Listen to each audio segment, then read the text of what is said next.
So I didn't know it, but just 10 minutes north of where I live was a beautiful black Bullitt with about 50,000 miles on it, sitting in a garage in a small community.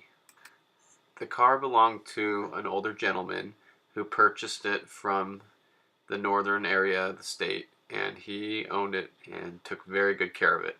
It always sat under a cover, sat in the garage, and that's probably why I never saw it. We got a huge amount of rain this year, and I didn't really think much about it, but it turns out that the community just north of us had been flooded pretty bad. In fact, the flooding was so bad that our church canceled the meetings on a Sunday morning, and we all went up right after the flood and helped clean out basements that had filled with mud and houses that had debris and flood water everywhere. This is a picture of my friend helping tear out the floor of a house that was flooded. There was moisture all underneath the wood floor, and we had to tear out the drywall halfway up the wall. Well, we all got up there to this community, and we were all assigned different houses to go work at. And I walked down the street and walked to the house where I was supposed to work. And right there in the driveway, I noticed was a black 2001 Mustang Bullitt. I was so surprised to see the car, and I was thinking in my mind of all the black Bullets I know around and wondering if it was one of them. And it had mud all over the wheels. It looked like it had been driving around through the muddy streets, and I thought, wow, somebody's up here and driving their car around and getting it muddy. So I started helping, and as I was working, I looked around and tried to figure out who owned the car. I looked at some younger kids, I looked at some older guys, and I thought, I wonder whose Bullitt that is. So finally I asked, and it turned out to be the owner of the house where we were working. And he said that the car had actually gotten in the flood, and that he went into his garage, and there was a big dresser that had floated and fallen onto the hood, and that the water was all the way up to the bucket seats, and that there was water in the cup holder.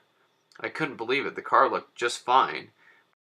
But as I talked to the owner, he showed me that the carpets were wet, and that the water had gotten all up into the cup holders. It got the computer in the door by your feet on the passenger side, and that the car was going to have to be taken down to a shop and evaluated. I knew that the car was probably going to be salvaged. But he told me he had just put full coverage on the vehicle, and that he had an agreed value, and the value was around $10,000, and that the guy at the body shop had already talked to him and said, oh, it's probably going to be about 6 or 7 to fix the car with new carpet and everything, new seats actually. And so he was pretty confident that they were going to fix the car. So I told him all about my cars, about my Bullitt. He was really excited, and we became pretty good friends. Well, anyway, his son's an insurance adjuster, and his son told them that cars like this will never run the same. The computer gets wet, and it's going to short out later down the road, and so he decided to go ahead and salvage the car. In this picture, you can see right under the side scoop and the side scoop line all the way down the door, you can see the water line halfway up the door there. And that's where the water was sitting for several minutes until the flood water left, and that's what ruined the car. And so I had no idea it was that bad. I had seen cars that had been in floods with water lines like this before, and yeah, I went back up to the car and looked it over, and I noticed that, wow, the water was pretty high on this car. So I talked to him, and he was really nice, and he tried to talk to his insurance about buying the car back, but he just really wasn't interested. So I got a hold of my friend whose dad is really cool, and he's helped me out before with a trailer when I took my Bullitt down to get dynoed. And he works at a dealership that buys salvaged cars and fixes them up and sells them and stuff. So I told him the story. I told him that I'd be interested in buying the car, and he said, yeah, that's cool. I'll bid on it for you. So I found it at the auction, and he went ahead and said that he'd put in a maximum reserve bid for me. Now at this point, I wasn't really looking to buy another car, but I fell in love with this Bullitt. I felt so bad for it. I thought it was such a nice car. I had seen it in person already, and I knew that the car was in great shape. I knew it was going to be a difficult thing to do as well, though. I was going to have to rip out all the carpet and get the seats reupholstered on the bottom. And by the time all was said and done, I'd be buying it for a few $1,000s and then putting thousands of dollars into it just to run right. And then even on that, I thought maybe coyote swapping it or something if the engine was toast, because if it got water up in there somewhere, then it would have been a nightmare. And I thought that's a good idea since the computer was already drenched.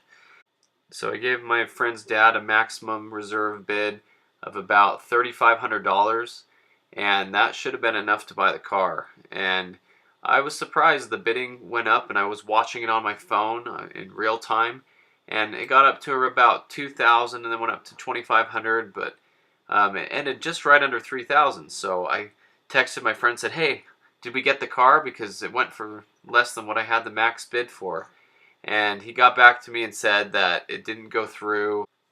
He said that the website had a problem and that it never saw his bid.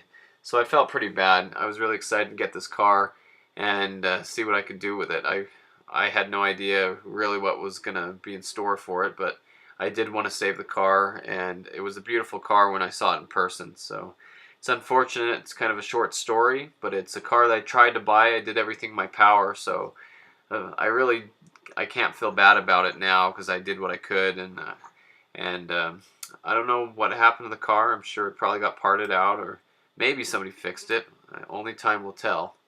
But there's another story. Thanks for watching. I appreciate it. I'm making more of these stories, so please subscribe to my channel and share these videos. I think they're really fun. Thanks.